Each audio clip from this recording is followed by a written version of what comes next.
آئندہ مالی سال میں بے نظیر انکم سپورٹ پروگرام کا بجٹ 20% تک بڑھانے کی تجویز۔ نئے وفاقی بجٹ میں BISP کے لیے 716 ارب روپے رکھے جانے کا امکان ہے۔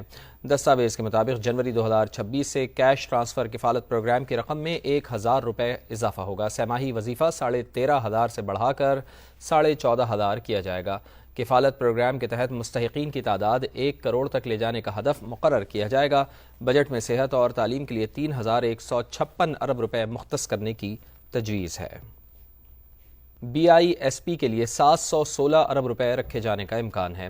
دستاویز کے مطابق جنوری 2026 سے کیش ٹرانسفر کفالت پروگرام کی رقم میں 1000 روپے اضافہ ہوگا۔ سہ ماہی وظیفہ 13,500 سے بڑھا کر 14,500 کیا جائے گا۔ کفالت پروگرام کے تحت مستحقین کی تعداد 1 کروڑ تک لے جانے کا ہدف مقرر کیا جائے گا۔ بجٹ میں صحت اور تعلیم کے لیے 3,156 ارب روپے مختص کرنے کی تجویز ہے۔ BISP کے لیے 716 ارب روپے رکھے جانے کا امکان ہے۔ دستاویز کے مطابق جنوری 2026 سے کیش ٹرانسفر کفالت پروگرام کی رقم میں 1000 روپے اضافہ ہوگا۔ سہ ماہی وظیفہ 13,500 سے بڑھا کر 14,500 کیا جائے گا۔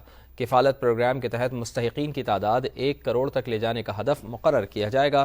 بجٹ میں صحت اور تعلیم کے لیے 3,156 ارب روپے مختص کرنے کی تجویز ہے۔